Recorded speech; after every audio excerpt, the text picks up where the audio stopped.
Hello, welcome. Today I'm going to be sharing with you a yoga posture called Śalabhāsana. This is Sanskrit for the locust or grasshopper pose.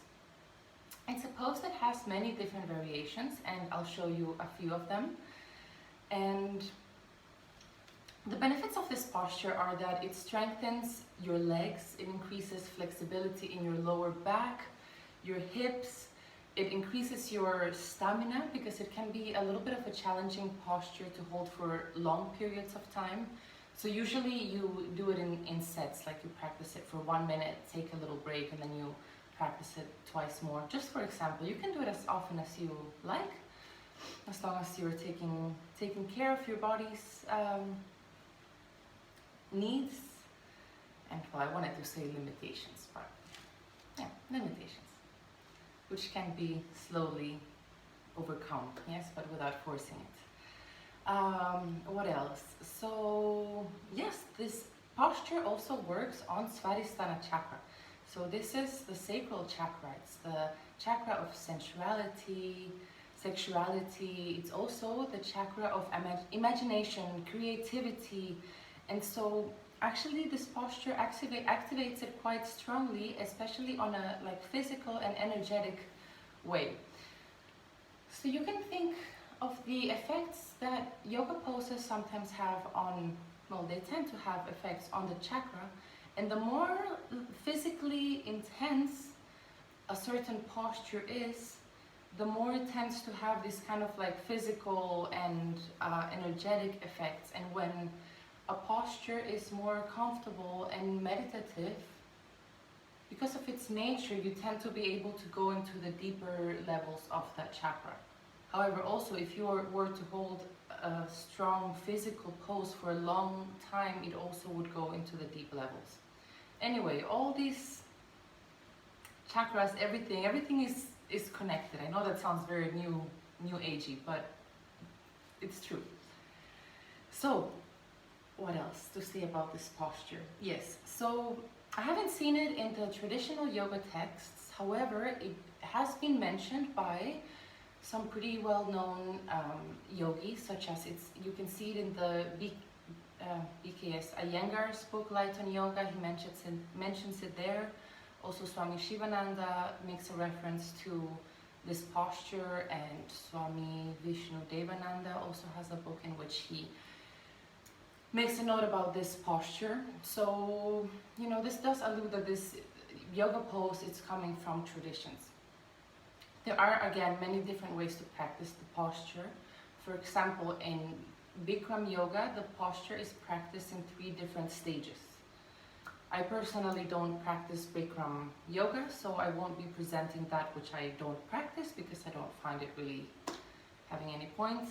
I don't find it honest for me to do. I only share what I practice. I also do know that from Vinyasa Ashtanga they practice the 3rd variation, like the last stage as they practice in the Iyengar. So the 3rd one is the one that they practice in Ashtanga Vinyasa Yoga. I practice it mostly in the static way, from the tradition of just basic Hatha Yoga, in which you focus on the energetic effects. It's kind of more meditative. And I'll show you the 3 variations which I know and I practice. I also know that there is another variation of the posture called Viparita Śalabhāsana. Viparita means reversed or inverse, so it's one in which, in this pose you're actually laying down in your belly and you raise the legs up, basically. But in this one they go all the way up. So I haven't practiced this posture yet. I tried yesterday and I was just laughing about how I'm just not there yet. So I became motivated and excited to practice towards learning how to get my body into that posture. For now, I'm not there yet, so for now I won't be sharing it. Yes? A few contradictions to be considered when practicing or not practicing this posture. Don't practice this posture if you're pregnant because of the pressure that you add in the abdomen. Don't practice this if you have a hernia. If you have advanced stages of arthritis in the hips, also don't perform this posture. If you have a strong lower back ache, don't perform this posture. If you have some kind of groin injury, just like recover first before, because you work on that area. So just recover first before putting any additional pressure on that area. And yes, when in the posture, make sure that you keep breathing, because if you have like really high blood pressure and you stop breathing and you're not aware of your breath, you can get this feeling of suffocation in this posture. So just, hey, as in daily life, but also especially in this posture, make sure that you're breathing.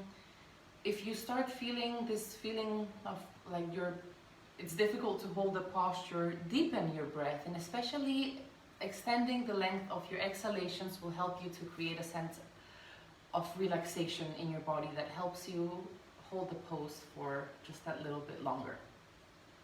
So, how to practice Śalabhāsana. So you would come to lay down, facing down on your mat. So now one variation that you find often online is when you're basically laying down with the palms facing down and you lift up. You use the muscles of the back, you don't collapse anything, lifting the legs both together and the head. Now, the variation that I learned and that I practice the most is one in which you put the hands like, basically like so, with the wrist facing down here, with the arms straight. Now, depending on your body proportion, that can feel a little bit awkward for some people. For me, I find it comfortable. I've been practicing this way for years, and yeah, so I just put the chin, you keep the chin down, and then you raise the legs as much as you can. You don't bend them, you try to keep them relatively straight and lift them as high as I can. So in the beginning I didn't really get much high. I still don't get very high, but I just try to lift them as high as possible. And then you focus on energy coming through your legs, gathering at the level of your sacral chakra. Take a break when you need.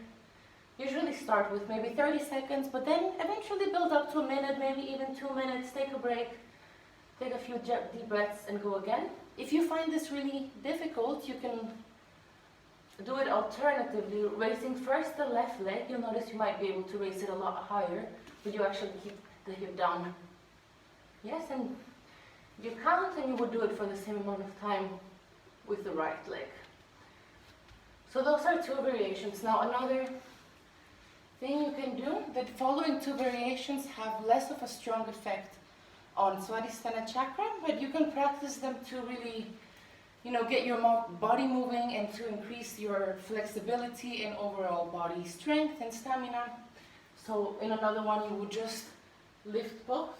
Well, I see you don't see my arms. Well, anyway, it's a very long posture. I basically have my arms stretched forward with the palms facing each other but separate. Lifting also the head. If you have neck problems, then keep your head in a neutral position facing down. Otherwise, you can raise it. But if this is painful for your neck, just keep your head in a neutral position. And now one more variation is that you would interlace your hands behind you. Yes, with the arms straight. And then coming up with both the legs. The back, so I'm engaging the muscles of my back. Here I feel like my whole body is engaged and really stretching, going as high as you can, and then lowering down.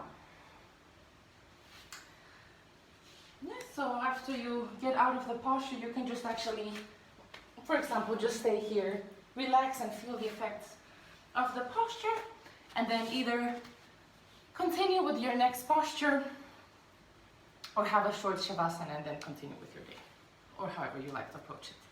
So many different ways we can put asanas together, yoga practices, meditations. It's really lots of fun. So I hope that you enjoy this posture, Śalabhāsana. I hope it serves you. Thank you for tuning in. If you like this video, please click like. You can share it with your friends. If you know anybody that might be interested in learning more about yoga and especially this posture, Śalabhāsana. See you next time. Thanks again for tuning in. May you be well, may you be healthy, may you be happy, and may you be free. Namaste.